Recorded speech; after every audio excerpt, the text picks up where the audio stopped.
Bueno, buenas noches o buenas tardes para algunos. Y aquí estamos rumbo a las 400 presentaciones para fin de año, que seguramente va a alcanzar con éxito mi oficina. Y con esto quiero hacer un pequeño aporte a ese emprendimiento, agradeciendo, por supuesto, siempre el esfuerzo de quienes hacen posible que nos encontremos aquí para compartir nuestra amistad y nuestros conocimientos filatélicos. Esta noche voy a hablar del papel sellado de la provincia de Buenos Aires en el periodo que va del año 52 hasta el 1900, 1852 al 1900. Yo ya presenté en otras charlas este periodo, igual voy a hacer un pequeño raconto como para que recordemos. 1852 se produce la batalla de Caseros, un cambio fundamental en la historia de nuestro país, donde Urquiza, que era un caudillo, digamos, de Entre Ríos, logra vencer a Juan Manuel de Rosas y porteño, en un enfrentamiento por un tema que, más allá de la derrota, va a seguir de alguna manera siendo causa de enfrentamientos entre porteños o bonaerenses y lo que se formó como la Confederación Argentina. Básicamente el conflicto era por la posesión de la ciudad de Buenos Aires, que era la capital de la provincia en ese momento, y el gobierno nacional aspiraba a federalizarla. Los intereses que había de parte de Buenos Aires de mantener esa ciudad, bueno, en primer lugar porque era la ciudad más poderosa, más mayor de todo el país, por supuesto, y de la provincia, y además tenía los importantes recursos de la aduana. Buenos Aires se negaba a compartir con las, ¿cómo se llama?, con las provincias del interior el producido de la aduana. Y ese fue parte del gran conflicto que se fue extendiendo desde 1852 hasta 1880, donde finalmente se resolvió. Inicialmente Buenos Aires se rebeló contra la Confederación, se separó, formó un estado independiente, y eso fue hasta el año 1862, en que las tropas porteñas lograron vencer a las de la Federación, de la Confederación en la batalla de Pavón. Y entonces subió como presidente Bartolomé Mitre, el país se unificó, se formó la República Argentina, pero en estos primeros años dominado por un presidente que era porteño, con lo cual seguía manteniendo los intereses de Buenos Aires respecto de la ciudad y del puerto. Bueno, no voy a contar muchos más detalles, pero este conflicto recién se resolvió en 1880, también de una forma armada. Cuando salió la ley de federalización de la ciudad de Buenos Aires, las tropas o el ejército de la provincia de Buenos Aires se levantó en armas y finalmente fue derrotado, y entonces ya en los inicios de la presidencia de Julio Argentino Roca se constituyó como, ¿cómo se llama?, capital federal. Ahí fue que la provincia tuvo que comenzar a construir de la nada una nueva ciudad, que fue la ciudad de La Plata, que se convirtió posteriormente en la capital de la provincia de Buenos Aires, a donde se trasladaron las autoridades de la provincia recién en el año 1882-83. Bueno, entonces durante todo este periodo que va del 52 hasta el 80, una de las características importantes que también incidió muchísimo en la historia fiscal es el hecho de que la provincia contaba con todos los recursos de la ciudad, y entonces era, digamos, la que tenía, cobraba todos los impuestos sobre esa ciudad que era la más importante, donde se desarrollaba, digamos, todo el comercio y la industria incipiente de nuestro país. Y otra de las cuestiones importantes de este periodo es que la provincia se manejaba con su propia moneda, que emitía el Banco de la Provincia de Buenos Aires, que eran los pesos moneda corriente.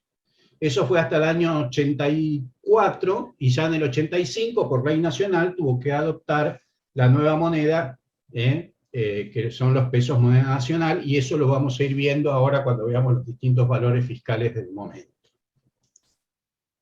Bueno, acá puse esta ilustración que resume algunas de estas cuestiones, y una de las cosas que más me llamó la atención es esto que dice acá, de que el presupuesto del Estado de Buenos Aires en el año 1855 era Estado independiente, digamos, separado de la Confederación. Su presupuesto era 4 veces mayor al resto de las provincias. Y esto quizás sea la clave de por qué este conflicto duró tanto tiempo. Es decir, más allá de que muchas veces las tropas de Buenos Aires fueron derrotadas por las nacionales, su poderío económico hacía que prevaleciera su postura frente a, digamos, a los intereses nacionales. Y por eso esto llevó mucho tiempo para poder resolver, y bueno, podríamos decir que el año 1880 fue un poquito, digamos, el momento fundacional de lo que es el Estado Nacional actual, en el sentido de estar centralizado y no, digamos, sujeto a los intereses de cada una de las provincias que la conformaban. Bueno, otra de las cosas que represento acá es la relación, esto es importante tenerlo en cuenta porque para la interpretación de los documentos, poder hacer la conversión de monedas, es la relación que había entre los pesos fuertes, que era lo que usaba el Estado Nacional, y los pesos moneda corriente, que eran los que emitía o los que se usaban en la provincia, y los que las leyes, digamos, fiscales de la provincia se expresaban justamente en esta moneda de menor valor. En 1852 esa relación era de 20-1, y eso está un poquito representado también en estos 2 sellos postales, que son los sellos que se utilizaban por una carta simple. En la provincia de Buenos Aires, una carta simple costaba 1 peso, moneda corriente, que equivalía a los 5 centavos que se cobraba en el resto de la Confederación. Y eso era justamente por esa relación de 20-1. Después, en el año 65, hubo una pequeña depreciación de esa moneda, y la relación fue de 25-1. Esa fue más o menos, centavos más, centavos menos, la relación en que se mantuvo una moneda respecto de la otra hasta el año 85, en que finalmente la provincia tuvo que adoptar los pesos nacionales. Bueno, una cuestión importante para tener en cuenta, para imaginarse lo que era la provincia en ese momento, era el tema del indio y el tema de la frontera con el indio, ¿no es así? O sea, la provincia estaba muy lejos de ser lo que hoy es hoy en día, respecto de, digamos, el dominio del gobierno sobre su territorio. Por ejemplo, acá nosotros vemos esta línea azul, que era hasta donde llegaba, digamos, la civilización allá en 1854. Poco a poco se fue extendiendo la línea de frontera, se fue alejando cada vez más digamos, de la costa, pero digamos que durante varios años el problema del indio era un problema, digamos, para las poblaciones del interior. Los malones se sucedían con bastante frecuencia, y por ejemplo, en 1875 se produjo lo que se llamó el Malón Grande, que duró como 3 meses, donde 3 importantes caciques, Namuncurá, Pincén y Catriel, lograron reunir 3.500 indios y asolaron toda la zona esta de acá de Tandil, de Tapalqué, de 25 de Mayo, durante todo ese periodo. Por ejemplo, hubo cuestiones como que en Azul, en un ataque hubo 400 colonos muertos, 500 cautivos, 300.000 reses robadas, o sea que era una zona bastante conflictiva. Y esto traía como consecuencia, además, una inestabilidad social muy grande porque, digamos, los peones de campo, o sea, los gauchos, estaban sujetos a las levas forzosas. En aquella época, hasta más o menos el año 1875, 76, las personas que no eran propietarios no podían circular libremente por el territorio, tenían que tener una papeleta firmada por el juez de paz que les permitiera moverse de un partido al otro. Y en general la justificación para ese traslado de un lugar a otro era autorizado por el por su patrón, porque, digamos, la gente que no tenía propiedad tenía que tener un patrón. O sea, tenía que trabajar para alguien, y si no se lo consideraba vago y mal entretenido, y se lo mandaba a la frontera donde estaban estos fortines así, hechos de palos. Imagínense lo que era la vida en esos lugares. Bueno, el problema del indio se zanjó finalmente con, ¿cómo se llama? ¿Cómo se llama? La campaña del desierto, que se hizo a partir de 1878, y digamos que ya para 1880, cuando Julio Argentino Roca subió a la presidencia, que él fue el que comandó al principio esa campaña del desierto. Digo al principio porque después se extendió por toda la Patagonia hasta 1885, la campaña del desierto, ¿no? Pero digamos, cuando él asumió la presidencia, ya la frontera había llegado a Río Negro, acá en esta zona, hasta este río, es decir, que ya la provincia estaba prácticamente resuelto el problema del indio. Esto lo cuento para que se vea un poco cómo era la situación, y además que vamos a ver en los documentos que se firman en el interior de la provincia, que siempre muchos de los documentos se firman en los juzgados de paz. Porque el juez de paz viene a ser una especie de figura central, tiene la suma del poder en el sentido de que además de ser juez de paz, es jefe de policía, y cuando se organizan los gobiernos municipales, es el presidente de la Junta Municipal. O sea que todo pasaba por el juez de paz y era el que tomaba las determinaciones en todas las situaciones. Bien, acá hice una pequeña línea de tiempo como para que veamos la relación entre el papel sellado y los timbres adhesivos fiscales, ¿no? La historia fiscal de la provincia empieza en el año 1821, más o menos.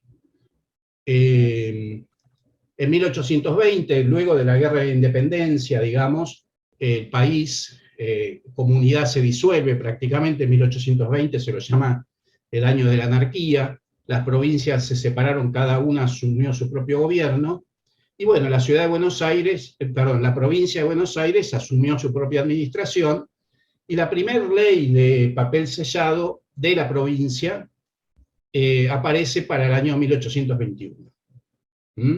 Anteriormente se usaba el papel nacional, y esto venía, o sea, la historia fiscal en nuestro país viene de la época de la colonia, como en todos los países de América, ¿no es así? Pero para la provincia de Buenos Aires podríamos decir que el punto de partida es ese año 1821. Nosotros hoy vamos a presentar desde 1852 en adelante. El papel sellado se siguió haciendo, digamos, a partir de su momento inicial. En cambio, los timbres, recién, bueno, hubo una pequeña implementación que no dio mayor fruto en el año 1869.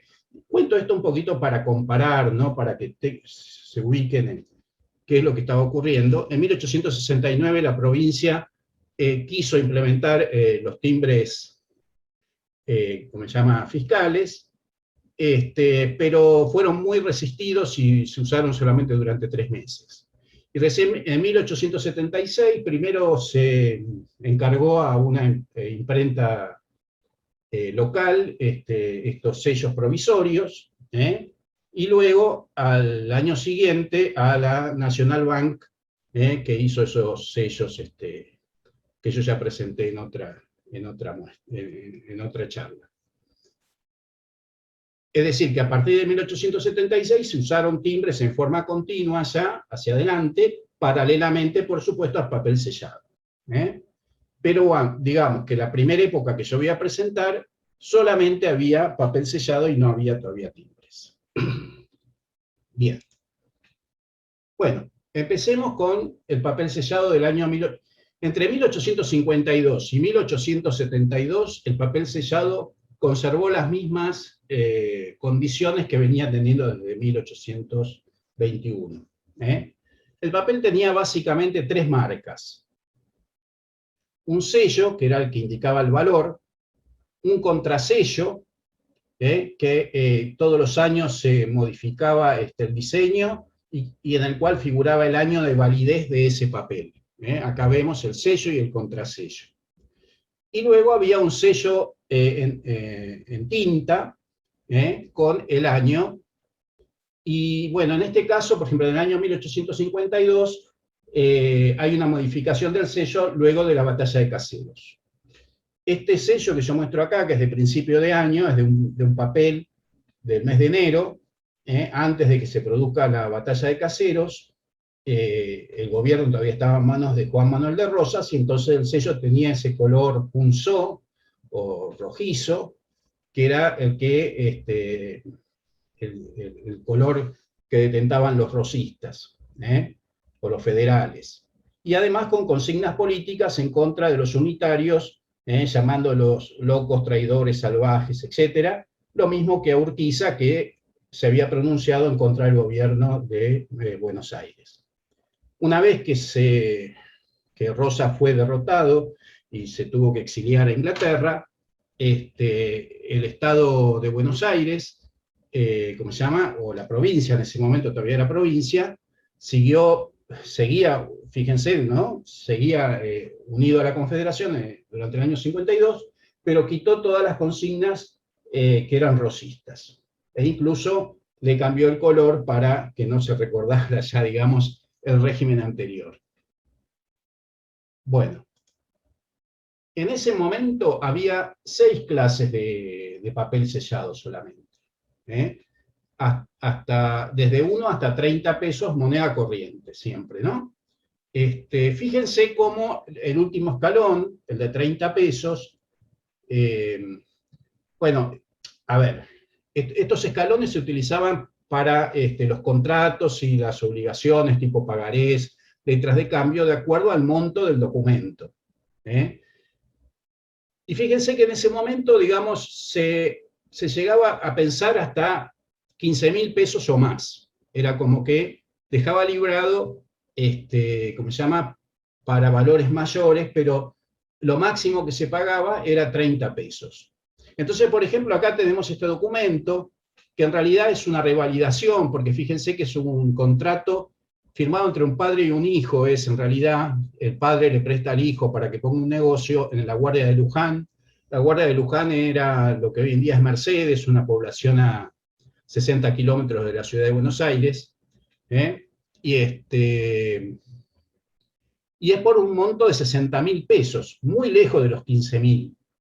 Pero como la ley establecía que más de 15.000 pagaba 30 pesos, bueno, paga 30 pesos. Es decir que, digamos, la noción de proporcionalidad se corta bastante acá, ¿no? Porque, digamos, estamos muy lejos de los 15.000 y sin embargo sigue pagando 30, que sería lo mismo que pagaría un contrato por 15.000 pesos. Es decir, en ese sentido, digamos, era como que la ley se quedaba muy corta. Y vamos a ver que prontamente esto se fue modificando, porque justamente los negocios en la ciudad sobre todo, pero bueno, en la provincia, estaban creciendo mucho y los montos fueron cada vez mayores, y entonces cada vez se hicieron más clases de papel sellado. Por ejemplo, acá tenemos que la ley del 54 ya se extiende a 12 clases y llegan hasta 80 pesos. Acá, por ejemplo, tenemos un pagaré a 4 meses, por 18.720 pesos moneda corriente, del año 54, que paga 20 pesos, que si nosotros nos fijamos, es lo que corresponde, de acuerdo a el escalón que está señalado en la ley. Muy lindo acá, fíjense muy clarito el contrasello. Algo que tengo que aclarar, que ¿por qué se llama contrasello? ¿Por qué sello y contrasello? Porque en realidad esto de que hay 2 marcas distintas, las que realmente valen son las marcas en seco, en relieve, ¿cómo se llama? Se aplican en 2 oficinas distintas. Y eso es porque, digamos, una oficina hace el contralor de la contabilidad respecto de la que hace la otra. O sea, las 2 tenían que presentar la contabilidad del papel que habían estado entregando, y entonces una, que era la Dirección General de Rentas, controlaba las cuentas de la Contaduría General, que era la que aplicaba los sellos. Y de esa manera se tenía un doble control, y esto resultaba mucho más estricto. Esa era la idea de de que hubiera un sello y un contrasello. Bueno, ya para el 56 seguimos avanzando, llegamos hasta valores de 300 pesos. Acá, bueno, tenemos algunos pagarés.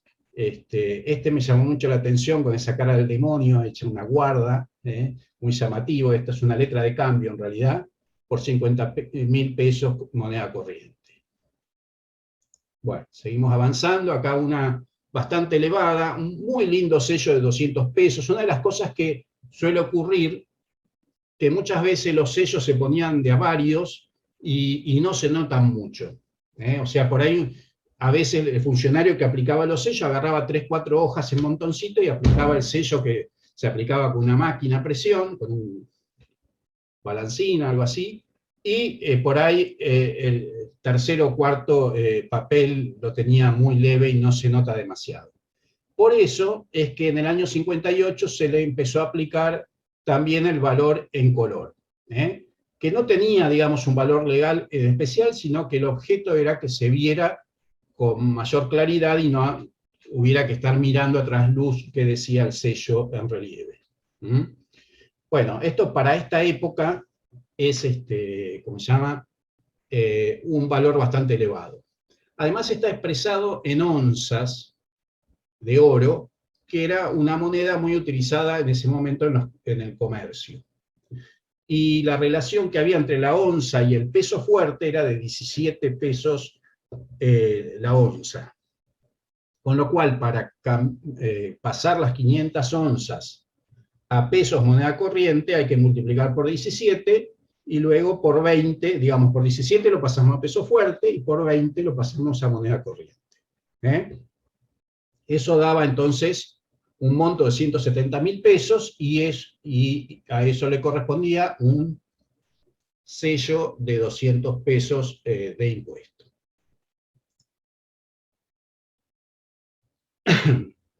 Acá, por ejemplo, en el año 63 se aumenta mucho más, se llega hasta 750 pesos, pero además hay otra novedad, que se modifican los papeles o las categorías de acuerdo a la duración de los documentos. Por ejemplo, si un pagaré pagaba hasta 90 pesos, se fijaba lo que tenía que pagar en la primera columna. Y si se extendía a más de 90 días, se pasaba a la segunda columna. Por ejemplo, acá vemos un documento que dice el día que hay que pagarlo, pero no dice qué día se elaboró. De todas maneras, como paga 225 pesos, queda claro que es un sello, es un documento a más de 90 días. Por, acá diría, entre 100.000 y 150.000, bueno, sí, 121.000 y pico de moneda corriente. Este es un sello, digamos, de alguna manera raro, no es tan fácil conseguir un sello de 225 pesos. Acá tenemos uno de 400. Fíjense esto que yo le decía, qué poco que se ve el 4, por ejemplo. O sea, este es un sello muy mal aplicado. En cambio, el contrasello está puesto con mucha claridad. Esto porque quizás el funcionario de la Contaduría General habrá aplicado el sello de 400 a 3 o 4 fojas a la vez. Este es un documento, realmente muy interesante porque yo diría que es una pieza máxima esta. Y voy a explicar un poquito por qué. Primero, es una letra de cambio a 90 días por 80.000 pesos fuertes, que cuando lo pasamos a moneda corriente hace 2 millones de pesos. Moneda corriente, ¿sí? La ley de ese momento, que estaba vigente en ese momento, el escalón más alto que tenía era para obligaciones de 400.001 a 500.000 pesos, y para más de 90 días fijaba 750 pesos, y hasta 90 días 500 pesos. Pero la ley, ya en ese momento, había tenido en cuenta esta cuestión de que las obligaciones podían superar muchísimo el valor del escalón más alto. Y entonces tenía un artículo en el cual indicaba que si se superaban los 500.000 pesos, había que pagar los sellos correspondientes tantas veces como, digamos, el monto de la obligación. Entonces, en este caso, como equivalía a 2 millones de pesos, que es 4 veces 500.000 pesos, había que pagar 500 pesos por 4, o sea, 2.000 pesos. Pero ¿qué pasaba? El papel sellado más alto que había era de 750. No había un sello más alto que 750. Entonces, se tomó una letra de cambio de 750 y se le agregaron 1.250 pesos. Esto acá, digamos, en los sellos en negro. Pero en los sellos en relieve, tuvieron que utilizar 4 sellos para conformar esos 4.000 pesos que había que pagar de impuesto. Y entonces fíjense que se aplicó un sello de 750, 2 de 600 y 1 de 50. Yo diría que este papel es doblemente interesante, primero porque es un cuádruple, que no es tan común. Yo no tengo muchos múltiples en mi colección, diría que tengo este y tengo algunito por ahí más, pero cuádruple no tengo ninguno más. Y además tiene 2 sellos que prácticamente no se conocen. La bibliografía consultada muestra sellos hasta 600, hasta 200 pesos, pero el de 600 y el de 700 no lo vi publicado en ninguno de los libros que yo consulté. Así que realmente es un documento muy interesante y, digamos, bastante fuera de lo común, ¿no? En ese sentido, me gusta bastante este documento. Bueno. También estaban, por supuesto, los impuestos fijos. Algunos de ellos eran, por ejemplo, para fojas judiciales, o sea, en los expedientes, cada foja tenía que llevar un sello de 3 pesos. Fíjense qué poquito que se ve ahí el sello. Piense que si 3 pesos se ponía cada foja, el empleado tenía que poner cientos y cientos, por no decir miles, de sellos de 3 pesos. Así que aburridísimo, el señor agarraba y ponía de a varios y no se notaba casi el valor. Pero bueno, estaba ahí, así que salvada la cuestión. 5 pesos, por ejemplo, en este caso, un certificado de bautismo, otro impuesto fijo, que por supuesto todos los certificados de bautismo, matrimonio, de defunción, los tenía que otorgar un cura, porque, digamos, en ese momento no había registro civil todavía, y entonces todos esos actos de la vida, desde el inicio hasta el final, ¿cómo se llaman? Se registraban en los libros parroquiales. Así que era el cura, en este caso, el cura rector de la parroquia de Nuestra Señora de Montserrat, el que entregó el certificado de, en este caso, no sé si es de bautismo o lo que fuera. Sí, de bautismo. Bien. Acá un poder. Hay muchos poderes en esa época. La provincia era muy amplia y había muchas personas que tenían que hacer negociaciones en otras poblaciones o en la capital. Y bueno, y no era fácil moverse en esos momentos. Entonces lo más común era cuando uno tenía, qué sé yo, que resolver una cuestión, fuera por un negocio, fuera por una herencia, fuera por una compra, una venta, lo que fuera, nombraba un apoderado. Y había 2 tipos de tarifas. Para los poderes especiales, que es cuando uno entrega un poder para un trámite en particular, 10 pesos cada foja del testimonio del poder. En cambio, si era un poder general, o sea, para que lo representaran todas las cuestiones económicas, se pagaba 20 pesos por cada foja. A veces uno tiene, lo más común es que sean fojas dobles y que entonces paguen 2 veces 10 pesos, 2 veces 20 pesos según el caso. Este es un caso muy particular, muy interesante, porque justamente nos muestra el cambio de una tarifa. El departamento topográfico era el que, allá por los años 60, hacía la conversión de las antiguas medidas, que eran las varas españolas, a el nuevo sistema métrico decimal que se había adoptado en el país. Cuando uno vendía una propiedad, lo más posible era que la anterior escritura estuviera en varas y la nueva había que hacerla en el sistema métrico. Entonces, el departamento topográfico era el que hacía la conversión. Y hasta el año 67 ese trámite costaba 5 pesos, pero justo la ley del año 67 lo aumentó a 10. Entonces, bueno, como ya los formularios estaban impresos, y decían 5 pesos, se le agregó el otro 5 pesos, pero el sello, que acá casi no se nota, es un sello de 10, ¿no? Porque el sello se aplicó en el momento, pero digamos, el formulario estaba hecho con anticipación. Entonces hubo que modificarlo, se le agregó 5 pesos más 5 pesos. Bien.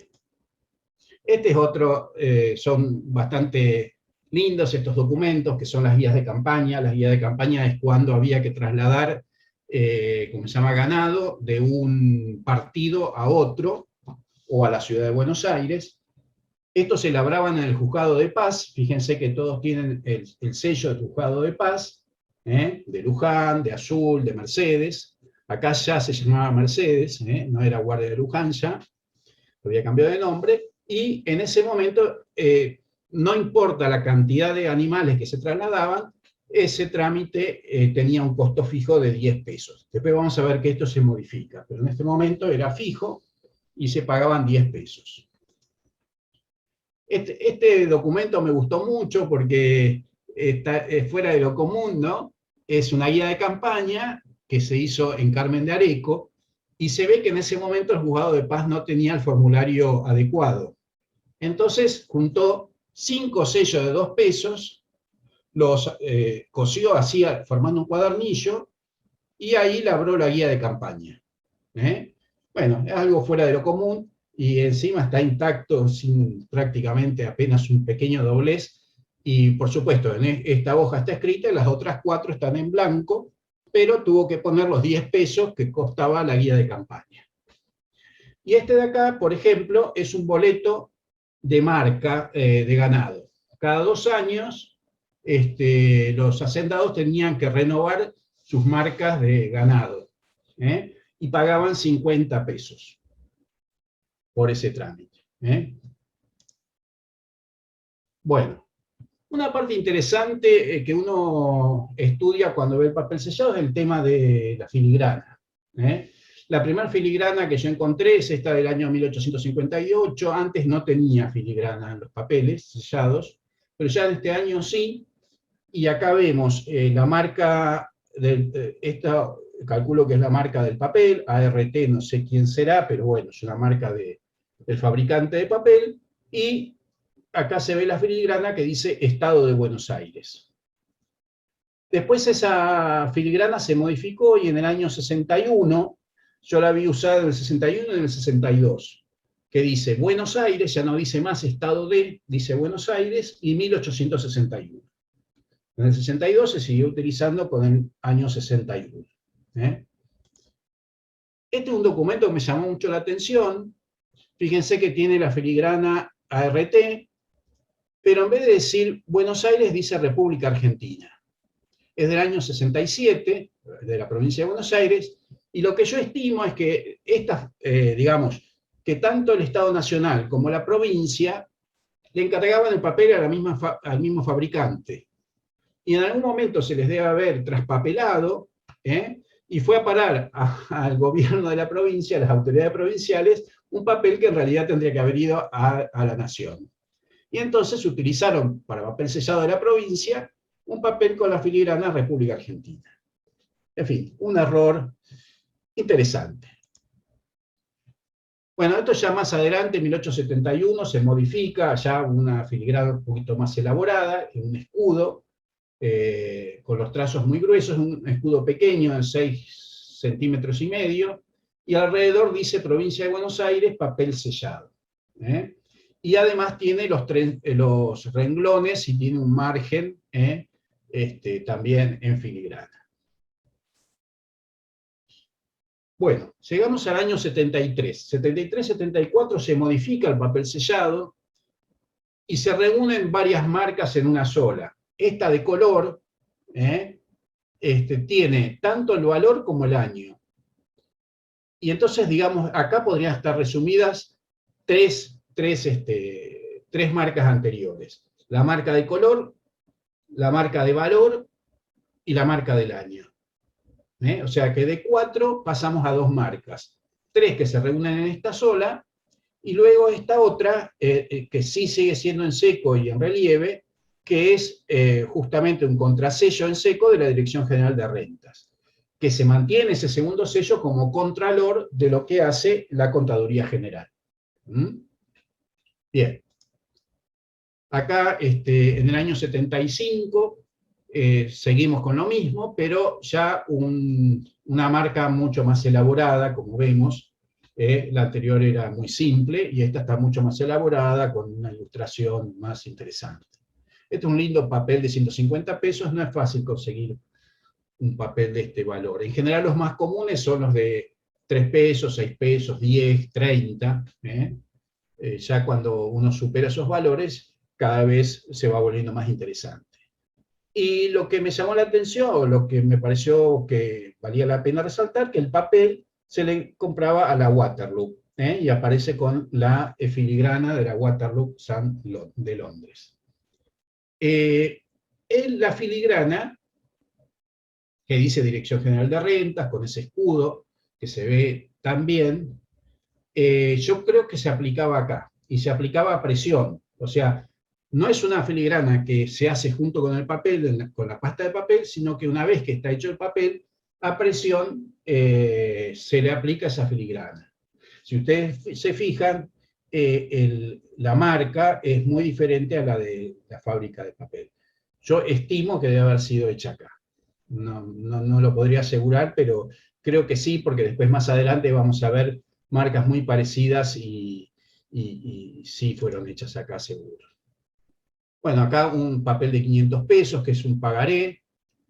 No siempre los pagarés estaban hechos en un formulario muy particular. Este es un pagaré por 20.000 pesos fuertes, que bueno, después se pasa a moneda corriente, 500.000, y entonces tiene que pagar 500 pesos de impuesto. Guía de campaña, estamos en el año 76. Aparece el sello, el contrasello de la Dirección General de Rentas, y para las guías de campaña se le agrega esta marca en relieve que dice Guía de Campaña Buenos Aires, y tiene una oveja en el medio. Y fíjense que en este año la tasa fija de la guía de campaña se había incrementado a 25 pesos. ¿Se acuerdan que era 10? Ahora valía 25 pesos. Bueno, y acá aparece, hay algunas, ¿cómo se llama? Algunos errores de impresión, tipo así, doble impresión o lo que sea. Cosa que, digamos, no es entendible, porque esto se hacía, ¿no?, con un balancín que se iba aplicando papel por papel, o cada varios, qué sé yo, lo que fuera. Acá vemos otra guía de campaña del año 77, nuevamente los 25 pesos, el contrasello, pero ya en un formulario que se hacía para cada partido en particular. Y además, como vemos acá, como se ve claramente, está tropelado en el margen izquierdo, porque venían cuadernillos de 100 que se le entregaba a cada juez de paz para que lo fuera utilizando. Bueno, y acá esta es una escritura de una venta de una casa que tuvo que pagar 200 pesos de impuesto. Muy lindo sello. Fíjense, esto que está acá es, como se llama, un desgaste que se va produciendo en forma repetitiva. Este año hay muchos sellos que tienen una especie de banderola esta que sale del asta que tiene la República, digamos. Y es un desgaste que se fue produciendo ese año en el sello. Bueno, me voy a detener un poquito en el procedimiento para la impresión de papel sellado. ¿Se acuerdan que se había reducido a 2 marcas? Bueno, en el año 76 sale un decreto reglamentario que agrega un sello más, y me llamó mucho la atención en ese decreto la descripción de todo el procedimiento que había que hacer supuestamente diariamente, y que es bastante complicado y engorroso. Pero digamos, como que había un especial interés en mantener un contralor muy estricto sobre los valores que se iban vendiendo.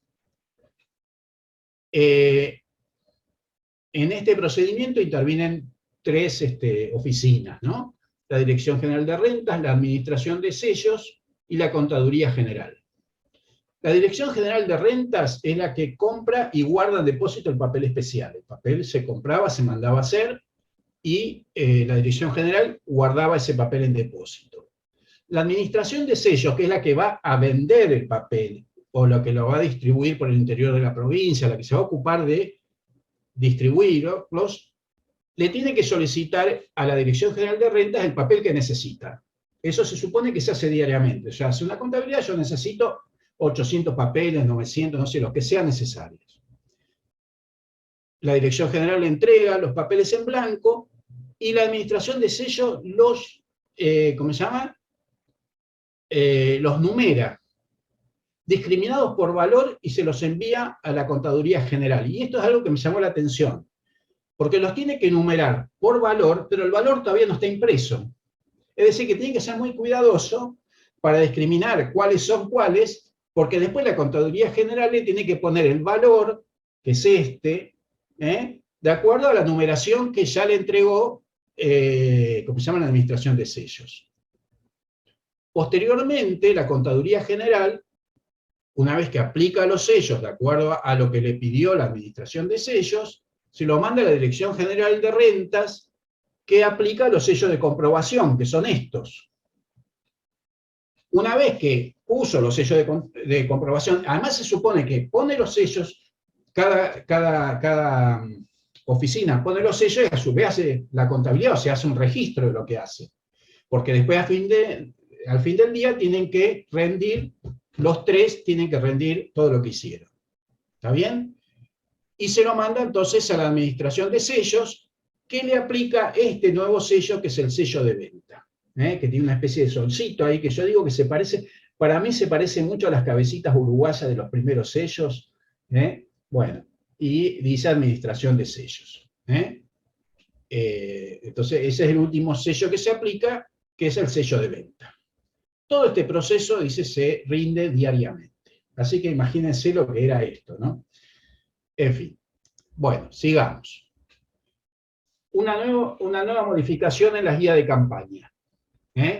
Ya para el año 1878, las guías de campaña dejan de tener un costo fijo, sino que se cobra de acuerdo a la cantidad de ganado que se va a trasladar. Y la unidad de cobro son 5 pesos. 5 pesos cada 20 vacunos, o cada 50 yeguarizos, o cada 100 ovinos. Siempre, por supuesto, esa cantidad o fracción de. Entonces, ¿cómo se hacía en ese momento?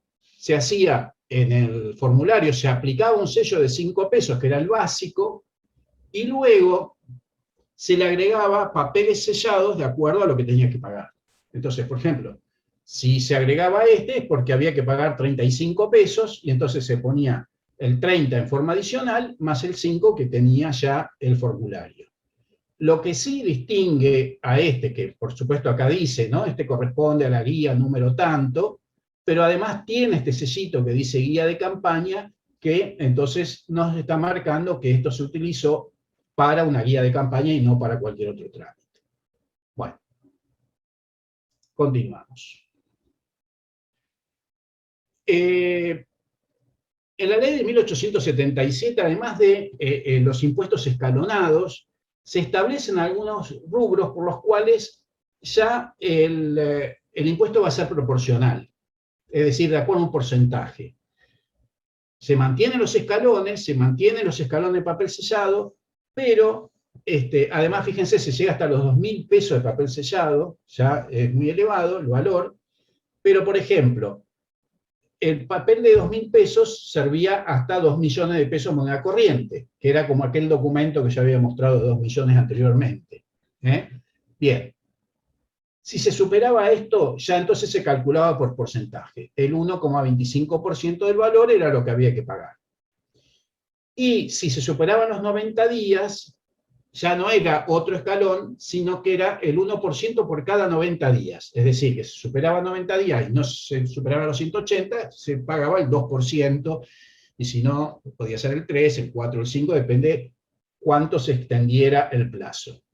Esto traía como consecuencia que se necesitaban sellos que no respondían a escalones muy particulares. O sea, estaban los que respondían a escalones y eran los que se emitían, Pero después uno podía necesitar cosas tan raras como este de 226, o este de 360, que no era un escalón en particular, y fíjense cómo se nota que se los armaba con tipos móviles en el momento, para lograr eso que se quería cobrar de impuesto en ese momento.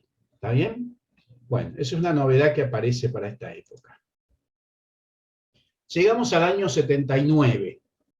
Acuérdense que desde el año 77 la provincia emitía los timbres fiscales emitidos por la National Bank.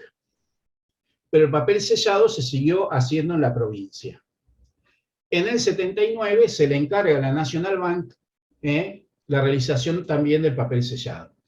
Bueno, acá aparecen algunas pruebas de cuño, esta y esta otra, algunos valores más altos, faltan más de la mitad, pero estos son los dos que yo pude conseguir. Acuérdense que había hasta 2.000 pesos. Bueno, bien. Acá tenemos un papel sellado hecho por la National Bank del año 1879, el primer año que hizo papel sellado. Fíjense, la filigrana muy parecida a la que mostré anteriormente, Dirección General de Rentas, con los renglones. Y bueno, en este caso se le agregó un peso, porque 6 pesos era lo que llevaba en este momento. ¿Se acuerdan que antes era 3? Ahora 6 pesos cada uno de las hojas de un expediente. Los papeles sellados más comunes de esta época son los de 6 pesos, porque son los que aparecen en todos los expedientes en forma repetitiva. En alguna circunstancia, vaya a saber por qué, se utilizó, bueno, en este caso uno de 5 con un adicional de 1 peso. Bien. Bueno, y acá vemos algunos papeles impresos en distintos años. Fíjense la variación, voy a volver un poquito para atrás para que se pueda comparar. Acá el primer año se ve que la numeración se hizo muy pequeña, la provincia le debe haber pedido a la National Bank que agrande el valor, y entonces en los años siguientes se hizo más grande. Acá hay un lindo papel de 150.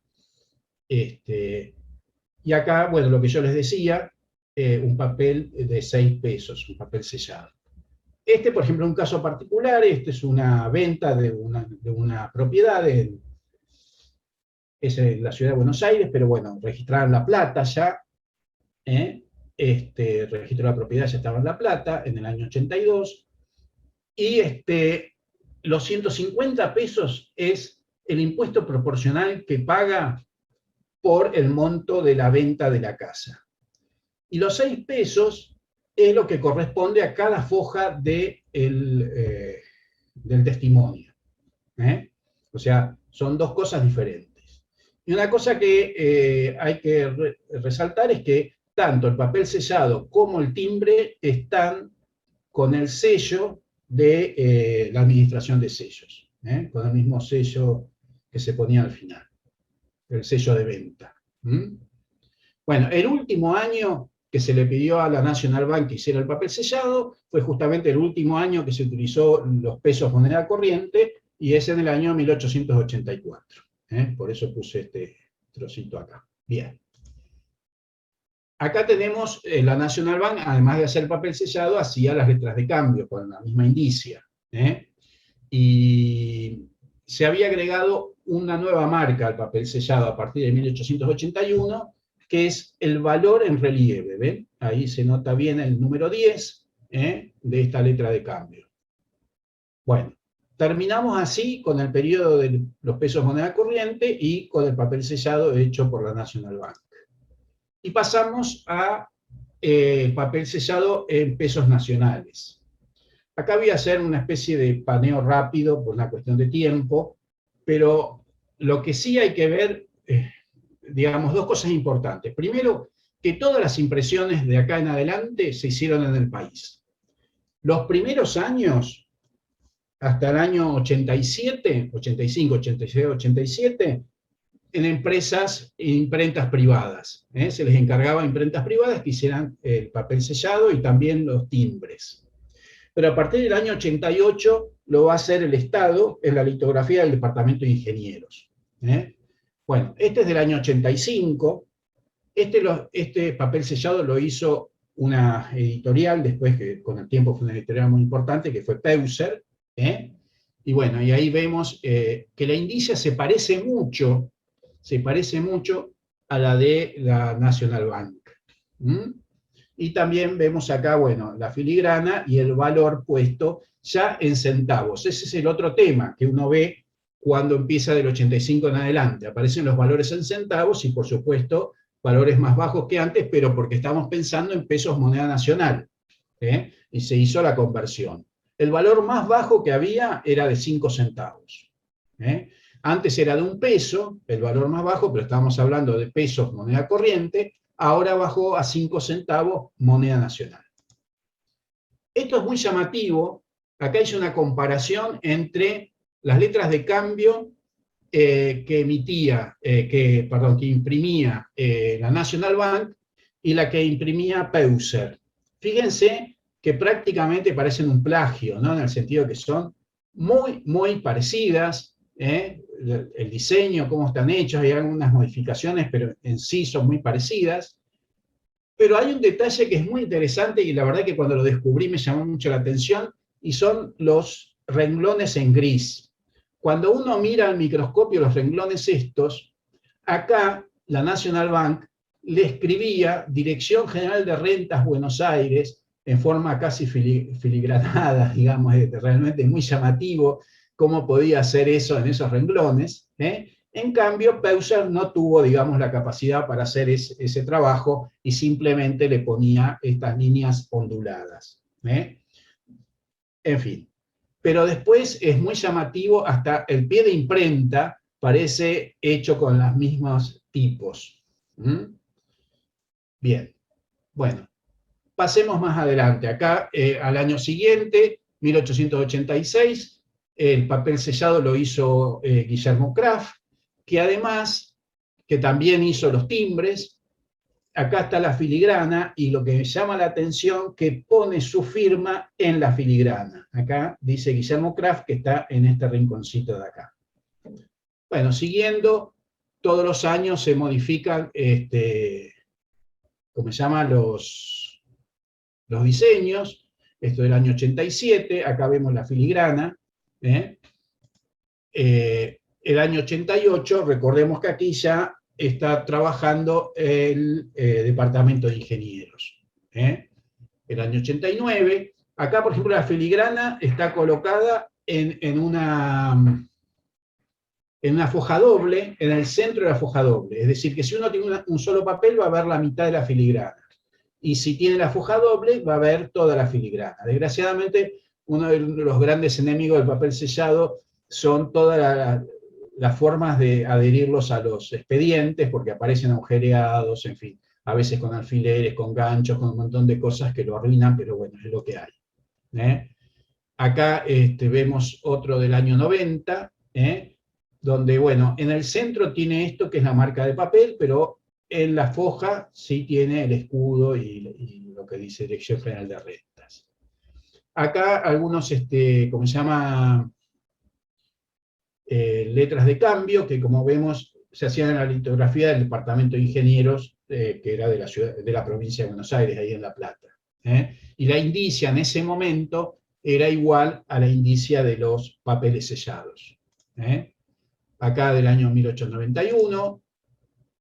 En el año 92 hay un par de años donde se usa mucho el mapa de la provincia, porque justamente se había integrado ya todo, se había definido todo el territorio de la provincia, y no sé, hubo una inspiración bastante clásica, así del clasicismo griego en estos periodos, tanto en los timbres como en el papel sellado, y aparecen, qué sé yo, dioses griegos o ese tipo de cosas.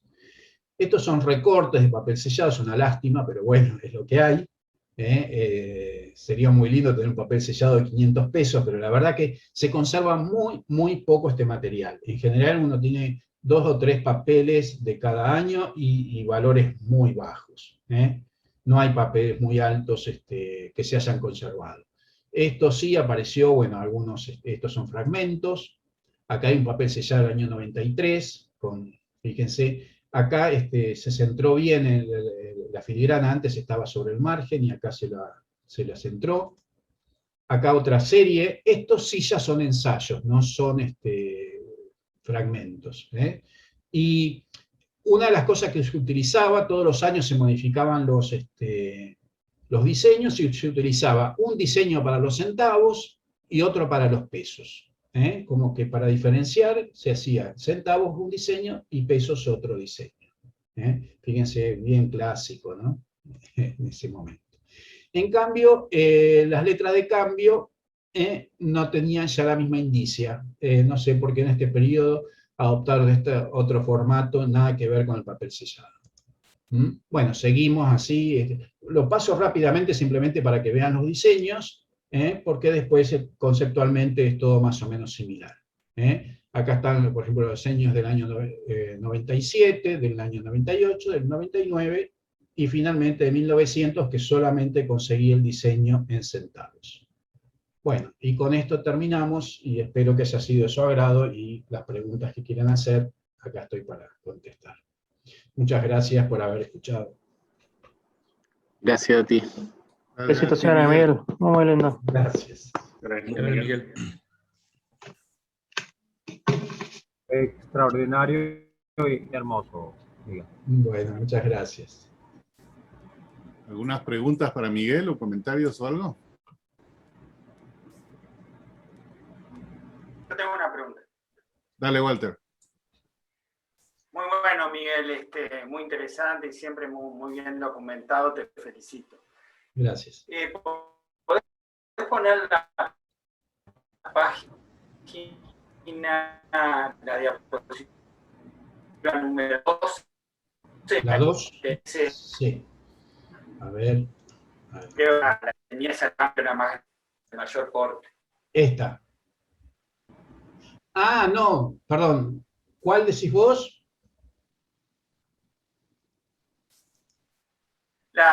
Creo que era la de la letra de cambio. ¿La de 2 millones? La de la página 12. Ah, 12, Sí. 12. 12. Sí, yo sí. tengo el internet inestable. Sí. Sí, acá está. Ahí está. Capaz que es un aporte que puedo hacer, no sé, viste que ahí dice Benítez. Esto era para Benítez. Sí, Benítez y compañía. Sí. ¿Vos tenés información, algo de Benítez? No, la verdad que no lo busqué a Benítez, no. Mira, entonces voy a hacer un pequeño aporte. Bien. Dentro de la época clásica de Uruguay, de los soles, muchas de las cartas con mayor franqueo, y que son las cartas más buscadas, son justamente a Benítez, en Argentina. Ah. La A me parece que es Apolinario Benítez. Y yo en un momento hice un poco una investigación por qué era que tenía cartas, porque era un comerciante tan grande, y me gustó mucho ver esto, porque claro, coincide con lo que pasó en Uruguay. Según me parece, Benítez era uno de los comerciantes más ricos de Gualeguaychú, tenía saladeros ahí. Ah, mira. Él estuvo en inversiones con el primer tren que pasó por ahí, y la aduana era muy fuerte en ese momento porque las exportaciones de carne eran muy grandes desde ahí. De ahí salieron los frigoríficos, el Liebig y los que están en Fraiventos del lado uruguayo. Y como él prestó dinero para el tren al gobierno, es posible que estos sean deudas que después el gobierno le fue pagando, porque sé que el gobierno demoró mucho en pagarle las deudas, y eran montos de ese estilo, 20.000 pesos fuertes. Sí. Entonces, un aporte es ese, que posiblemente estos sean pagos del gobierno por los préstamos que había hecho o inversiones que había hecho Apolinario Benítez, que en realidad eran dos hermanos. Y bueno, posiblemente puedas encontrar algunos más de Benítez, que deben ser todos grandes y lindos, como son las cartas de soles de Uruguay, que muchas están a Benítez, que a veces se escribía con S y a veces con Z.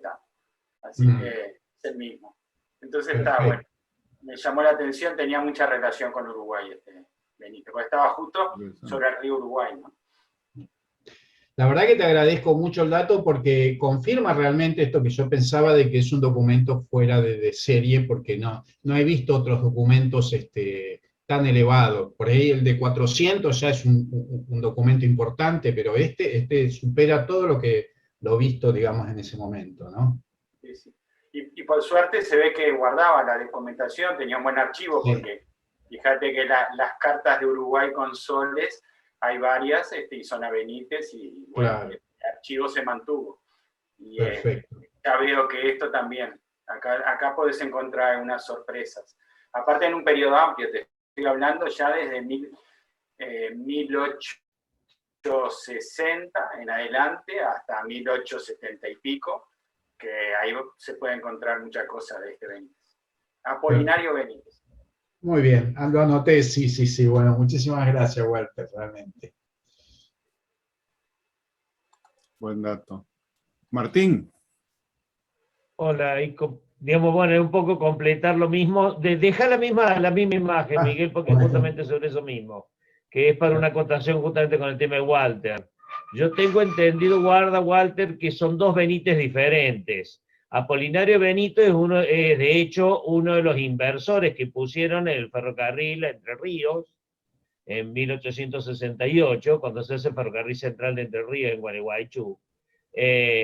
Y otro es el Benítez de Buenos Aires, que son dos Benítez diferentes. En Buenos Aires, Benítez, de hecho, es el que dona los terrenos donde el ferrocarril oeste posteriormente es la estación Benítez. Por eso, bueno, lo ubico yo también por el lado de la estación Benítez del ferrocarril oeste cuando escribí el libro. Tengo entendido que son dos empresas diferentes. Habría que ver si una de esas tienen algo que ver uno con otro. Sí coincido con vos con que a veces lo he encontrado con S y otras veces con Z. Cosa que es curioso, ¿no es cierto? Inclusive en la documentación, digamos, como el caso de que es el mismo sello de la empresa, que dice A. Benítez compañía. La verdad que la A no lo tengo ubicado, yo para mí era Benítez y compañía, únicamente la de Buenos Aires. Apolinario Benítez sí lo ubico por el ferrocarril central de Entre Ríos, porque bueno, estoy juntando documentación para en algún momento escribir el libro sobre ese ferrocarril.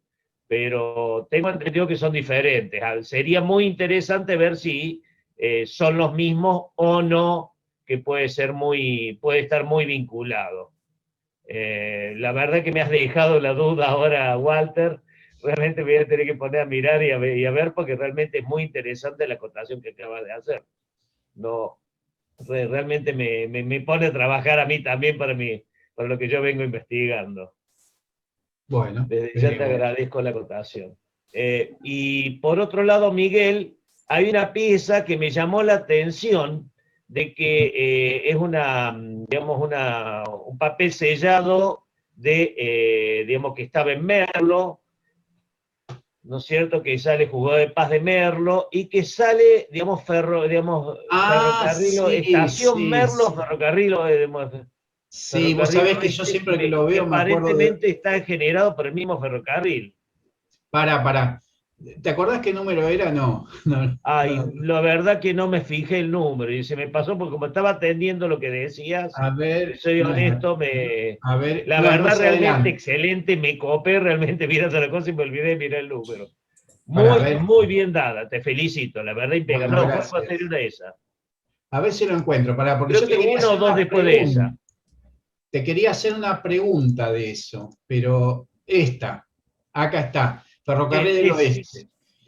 Yo me pregunto, a ver si esto es posible, que el ganado, porque esto va a Las Heras, ¿es posible que este ganado se haya trasladado en ferrocarril?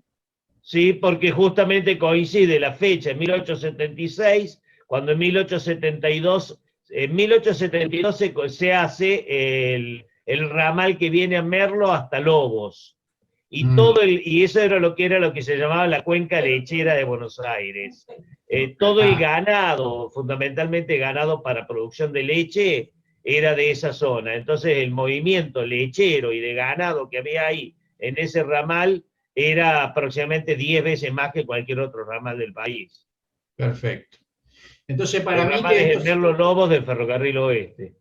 Entonces se habrá Si no te trasladado. molesta, te voy a pedir si me podrás en algún momento escanearme esta pieza y pasármela para ver la marca esa del ferrocarril, que la verdad que está muy Perfecto, sí, sí, sí, interesante. sí, sí, por supuesto, sí, sí, sí. De paso, tengo reconstruido, digamos, tengo reproducido, no reconstruido, reproducí la marca esa de jugo de paz de Merlo en el libro mío del ferrocarril, justamente porque esa marca de jugo de paz fue utilizada también como marca identificatoria de franqueo para correspondencia oficial sin cargo. Claro, sí, sí, sí, sí, perfecto.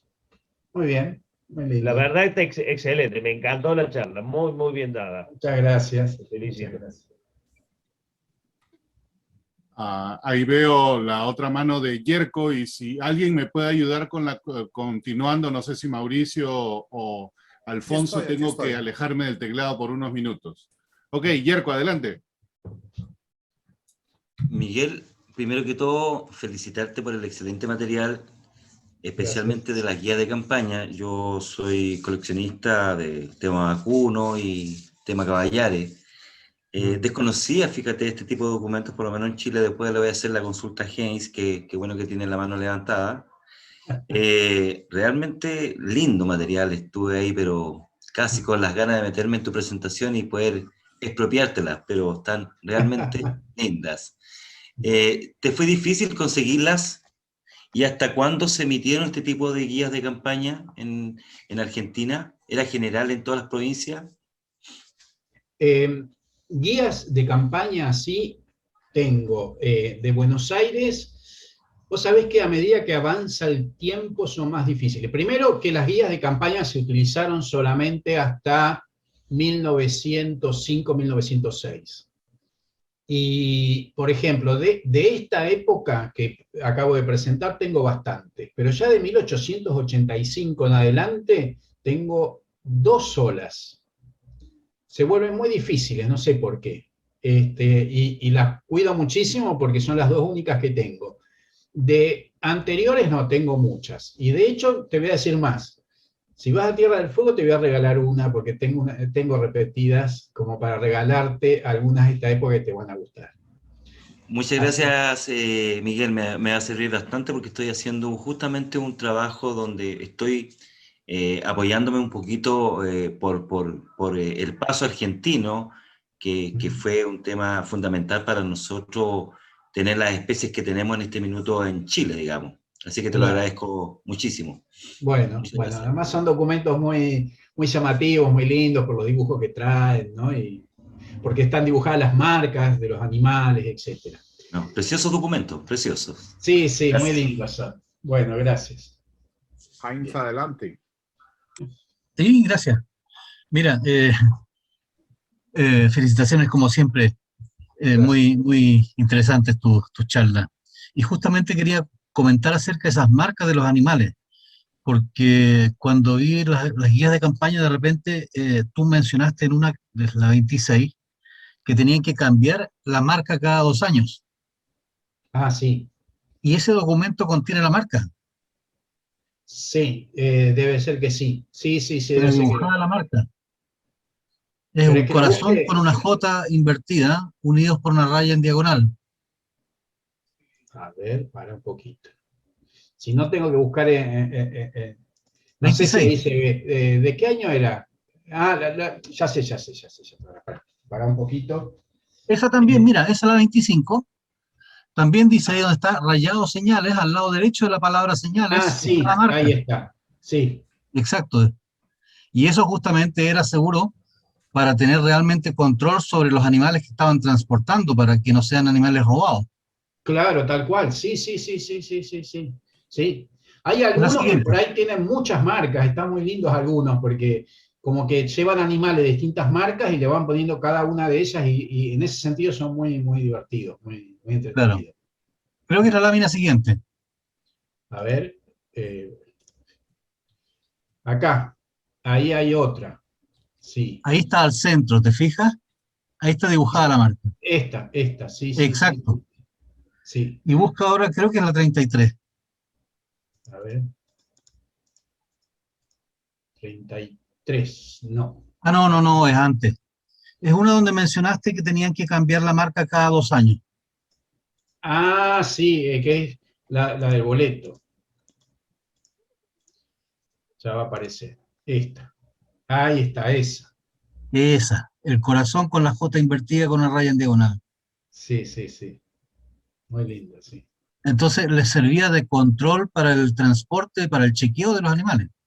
Sí, sí. Bueno, esto se hace hasta hoy en día. Yo cuando era chico iba al campo, tenía unos tíos abuelos que tenían estancia y justamente cuando se hacía la yerra, que se ponían las marcas a fuego, digamos, en el animal, se hacía como un festejo, ¿no? Se hacía un asado para todos, que bueno, se marcaban los animales y después se hacía un asadito. Yeah. Así que se sigue usando y supongo que en Chile también se hará. No lo sé, no soy de campo. Quizás ayer se puede Ah, sí, sí, es muy más. común marcar los animales con hierro a fuego. Sí, Sí, sí. se hace, es efectivo, Miguel, exactamente esa misma Sí. tradición. Se selecciona un animal y se realiza un asado y mucho vino también. Claro. Y en el caso de las ovejas, como no se las puede marcar, digamos, porque está la lana, se les hace muescas en la oreja. Y entonces las marcas son el tipo de muesca que lleva en la oreja. Que también hay algunas de estas guías de campaña que marca esto. Bueno, acá tenés un montón de marcas. En este de acá, mirá todas las que hay. Ahí hay muchísimas. 1, 2, 3, 4, 5 marcas distintas. Hay que marcar alguna vaca con el logo de mi oficina. Sí, podríamos comprar vaca y ponerle. Es lo único que nos falta. En fin. Ay, ay, ay. Sí, Mauricio. Voy yo. Mauricio. Primero, Miguel, felicidades. En una de tus láminas nos mostraste una muy hermosa marca de agua que, si no me equivoco, es el escudo argentino y que tú dijiste que creías que fue hecho en Argentina. ¿Me equivoco o entendí Sí, mal? yo creo que Ok. se hacían acá. Yo creo que se Ok. hacían acá. Ok, si la puedes poner, te lo voy a agradecer solo. Sí, Sí, creo que cómo es no. creo que Es la es en la, siguiente. creo Es sí, la para- 21, sí, creo que. No, era el que No, tenía el pie de esta. que decía Waterloo and Sons. Esta, sí. Esta. ¿Hubo en algún momento alguna sucursal de la Waterloo en... No, no creo. Ujú. Que yo sepa, no. Para mí se encargaban a Londres. Ok, sí. Entonces, esa era mi pregunta. O sea, sí, yo entiendo que ellos bien podían hacer la marca, pero que venía de Inglaterra así como la vemos. No que se confeccionaba en Argentina. ¿O crees tú que el papel lo confeccionaban No, ustedes? no, el papel lo hizo Waterloo en Londres. Eso No, es indudable. es que eso es lo que entendí de tu presentación. Estabas hablando de la marca de agua que Sí, era sí, hecha. sí, sí. Yo la otra vez justamente hablando con el que me desasnó de esto fue Villalonga, que es el doctor Villalonga, que sabe mucho de esto. Justamente me conecté con él para hablar de este tema porque me preguntaba yo cómo se hacen estas cosas, y él me dijo que había en el papel sellado hay dos formas, dos técnicas totalmente distintas. Una que es igual que los timbres, ¿Sí? donde la filigrana viene hecho con el papel. En el momento que haces la pasta, pasás por el bailarín y sale, digamos, ya hecho con la filigrana. Y hay otra técnica que es, una vez hecho el papel, ya listo, con mucha presión, adelgazás el papel y te queda marcado. Y él me decía, el que se hace, digamos así, a presión, se ve mucho más fácil, se ve prácticamente a trasluz así nomás, ¿sí? O sea, así lo ves enseguida. Y es lo que pasa en este caso, o sea, son muy visibles, distinto de el que, digamos, está ya hecho junto con el papel. Entonces, es muy posible que estos hayan recibido las hojas. Yo en realidad esa conclusión la saco, el dato no lo tengo, ¿no? Pero porque tiempo después, vos fijate que ya cuando se hacían los papeles en la Argentina, incluso hasta Kraft hacía que era una editorial no muy importante, digamos, nada que ver con... hacía su propia filigrana. Entonces, para mí que no era una técnica tan complicada que no se pudiera hacer acá. Entonces, sospecho que se pudo haber hecho acá después. Ok. Eso es lo que pienso. Ok, gracias. A mí, en ese sentido, y me llamó mucho la atención cuando lo vi, que Kraft le hubiera puesto la marca, porque eso quedó clarito que eso lo hizo Kraft. Yo nunca hubiera pensado que Kraft podía hacer filigrana, con lo cual llego a la conclusión de que no es una técnica tan complicada como uno supone, o tan sofisticada. Ok. Gracias, Miguel. No, gracias a vos, Mauricio. ¿Alguna otra pregunta o comentario por ahí?